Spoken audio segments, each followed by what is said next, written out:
Bouncer বিভ্রাটের পর এবার প্রার্থী বিভ্রাটে হুমায়ুন কবির।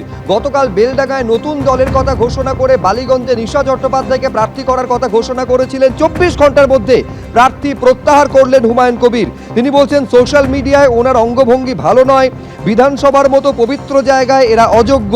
7 দিনের মধ্যে বালিগঞ্জে অন্য কোনো মুসলিম প্রার্থীর নাম জানিয়ে দেব বলছেন হুমায়ুন কবির।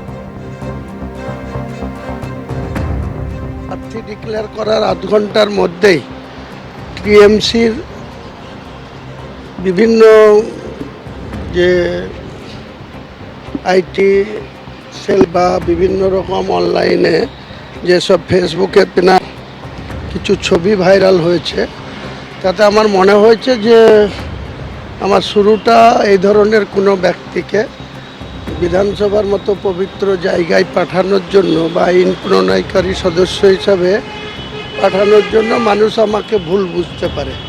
তাই আমি সেটা 24 ঘন্টা যেতে না যেতেই রাত্রেই সিদ্ধান্ত নিয়েছি যে এটাকে প্রার্থী রূপে রাখবো না, এবং আমি 1 সপ্তাহের মধ্যে বালিগঞ্জের কোনো একজন মুসলিমকে প্রার্থী হিসাবে তুলে ধরব। আর এবার নিশা চট্টোপাধ্যায় কি বলছেন সরাসরি দেখব।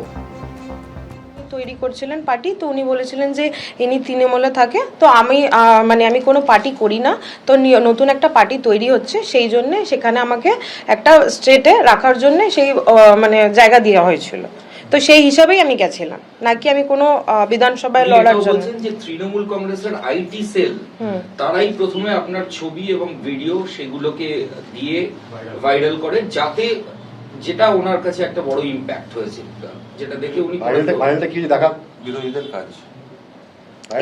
এটা তো ভাইরাল দেখুন, আমি এখন বলতে গেলে তো অনেক কিছু বলা যাবে। এখন সায়নদীরও অনেক ভিডিও রয়েছে, সিগারেট খাওয়া ভিডিও আছে, নুসরাত জাহানদিরও ভিডিও আছে, মিমি চক্রবর্তীদিরও। তারা কি দাঁড়ায়নি? তারা কি এমপি এমএলএ হয়নি? তারা যদি হতে পারে, তো আমি তো একটা মধ্যবিত্ত ঘরের মেয়ে, আমি একটু সোশ্যাল ওয়ার্ক করি।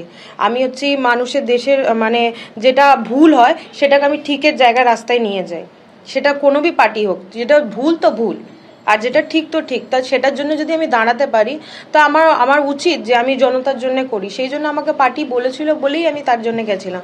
এখন এত কিছু দেখছি যখন আসার পর, যে এত বাবরি মসজিদ একটা, আমি একটা বাঙালি মেয়েকে হাঁটিয়ে তুমি বলছো একটা মুসলিমকেই নিয়ে আসবে, তাহলে সেটা সেকুলার পার্টি কি করে হলো? তাহলে তো আমাকে আমার যে মান সম্মান যাচ্ছে, আমি যে এত ট্রোল হচ্ছি, আমি যেই পার্টির জন্য দাঁড়িয়ে আমার নাম খারাপ হচ্ছে, আমার মা বাবার নাম খারাপ হচ্ছে, আমার পাশে প্রতিবেশীরা আমাকে উল্টো বলছে, তো সেগুলো তো মেনে নিতে পারছি না। হ্যাঁ নিশ্চয়ই হিন্দু বলেই বাদ হয়েছি, নাহলে বাবরি মসজিদকে আমি একটা বাঙালি মেয়ে হয়ে, যখন আমরা সবাই বলছি যে আমরা সাপোর্ট করব, আমরা যেমন মন্দিরও করব, মসজিদও করব, তারপরেও যদি আমাকে সেই জায়গা থেকে বাদ দিয়ে দেওয়া হয়, তাহলে সেটা আমার মনে হয় না এটা কোনো সার্কুলার পার্টি। আপনার বন্ধু সানিয়া তো কাজেই একটা বলা হচ্ছে যে তৃণমূলের একাংশ থেকে ওনার দলে এইভাবে লোক ঢুকিয়ে দেওয়া হচ্ছে যাতে দলের ক্ষতি হয়। না, এরকম কোনো ব্যাপার না। আমি তো কোনো পলিটিক্স করি না। প্রথম কথা, আমি যদি কোনো পলিটিক্স করতাম, কোনো পার্টি থেকে ছেড়ে অন্য পার্টিতে আসতাম, তাহলে আপনারা এই কথাটা বলতে পারতেন। এটার পেছনে বলছে যে আইপ্যাকেরও খেলা আছে, আপনাকে দিয়ে আইপ্যাক একটা ওনার পার্টিতে ঢুকিয়ে একটা বদনাম করার একটা চেষ্টা হয়েছে, এরকমও কিন্তু অলরেডি। কিসের বদনাম? আমি তো জানতামই না। আচ্ছা, আমি যদি জানতাম, তাহলে 4 নম্বরের পর 5 নম্বর আমার নামটাই কেন উঠলো?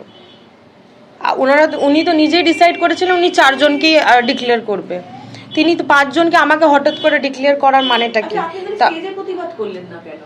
না, স্টেজে তো আমাকে তখন বলা হয়নি কি তোমাকে ডাউনও করিয়ে দেওয়া হবে। আমাকে বলেছিল দাঁড় করাবে, তাই আমি জন্য দাঁড়িয়েছি। আমাকে যদি এখন হঠাৎ করে কেউ যদি অপরচুনিটি দেয়, আমি তো নিশ্চয়ই চাইবো সেই অপরচুনিটিটাকে অ্যাবজর্ব করার জন্য, কারণ আমি একটা সোশ্যাল ওয়ার্ক, আমি একটা ইনফ্লুয়েন্সার, তো আমার তো রাস্তা নিশ্চয়ই চাইবো যে আমি মানুষের জন্য কাজ করার জন্য কারোর একজনের হাত ধরি। তো যদি কেউ আমার হাত বাড়ায়, তো আমি নিশ্চয়ই হাত ধরার চেষ্টা করব। এবিপি আনন্দ, এগিয়ে থাকে, এগিয়ে রাখে।